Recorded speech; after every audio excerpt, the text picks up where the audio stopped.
First రోజే అన్న కుజేలకిచ్చిందిగా Sharmila madam PCC chief గా ఇలా బాధ్యతలు తీసుకుందిగా ఆ ప్రోగ్రామ్ కు పోతున్న షర్మిలను వైసీపీ కార్యకర్తలు అడ్డుకున్నారట. అంత భయం ఎందుకు సార్, ఏందిది అని అన్నను సూటిగా ప్రశ్నలేసి పరేషాన్ చేసింది షర్మిల మేడం. ఈమెం పాలిటిక్స్ కదా, కుర్చీ కోసం చూసుకుంటే ఇంట్లో అన్న చెల్లెళ్ళే ఎడవాసే కాడికొచ్చే కథ. అమ్మయ్య, మొత్తానికి షర్మిలక్క ఏపీ కాంగ్రెస్ కు ప్రెసిడెంట్ అయ్యింది. కోమాలున్నట్లు సడీసప్పుడు కాకుంటున్న పార్టీని బతికిస్తందుకు ఛార్జీ తీసుకుంది. ఎలక్షన్లకు కూడా పెద్దగా టైం లేదు కాబట్టి పార్టీని పట్టాలెక్కించి పవర్లకు వద్దామనే ప్లాన్ అంట మేడంది.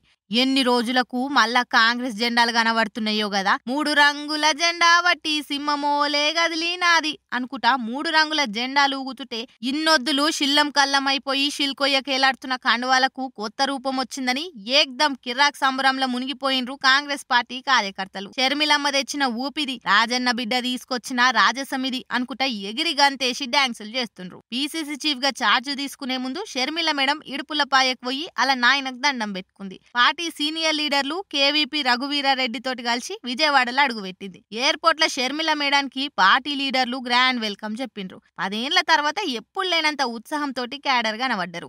ఎయిర్పోర్ట్ నుంచి విజయవాడ సిటీ దాకా ఏడ చూసిన పెద్ద పెద్ద కటౌట్లు బ్యానర్లతోటి కాంగ్రెస్ పార్టీ కలర్ఫుల్ గా కనబడ్డది. ఇక ఛార్జ్ తీసుకున్న షర్మిల మేడము ఏపీల పార్టీని పవర్లకు తీసుకొచ్చుడే లక్ష్యంగా పనిచేస్తామని చెప్పింది. ఏపీల అధికారంలోకి వచ్చుడే కాకుండా దేశానికి రాహుల్ గాంధీని ప్రధానమంత్రిని చేస్తందుకు కష్టపడి పని చేస్తా అని అన్నది. అలా నాయన వైఎస్ కల కూడా ఇదే అని చెప్పింది షర్మిల మేడం. ఇక మొత్తానికి షర్మిల ఏపీ పీసీసీ చీఫ్ గా పగ్గాలు తీసుకున్నతోటి తెలంగాణ లెక్క ఏపీలో కూడా పార్టీ పవర్లకు వస్తదనే ఆశలు ఎక్కువైనాయి క్యాడర్ కు. అసలు కథ ఏందంటే పీసీసీ బాధ్యతలు తీసుకుంటందుకు షర్మిల ఏపీలో అడుగు పెట్టిందో లేదో వైసీపీలో అడ్డుపడ్డారట. దీని మీద షర్మిల మేడం మస్తు ఫైర్ అయింది. ఈ రోజు కాంగ్రెస్ పార్టీకి అధ్యక్షురాలుగా నేను ఛార్జ్ తీసుకోబోతున్న సందర్భంలో మా కాన్వాయ్ని కూడా ఆపడం జరిగింది.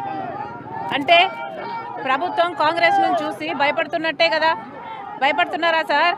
ఇంత భయం ఎందుకు సార్ నన్ను చూస్తే అని కౌంటర్ కూడా ఇచ్చింది. మా కార్యకర్తలను అడ్డుకుంటే ఊకునేది లేదు, అవసరమైతే జైలుకు కూడా పోతాం చూసుకో అని జగన్ కు సవాల్ చేసింది. ఇదేమన్నా ఇండియా పాకిస్తాన్ బార్డరా నన్ను అడ్డుకుంటందుకు అని క్వశ్చన్స్ ఉతేసింది.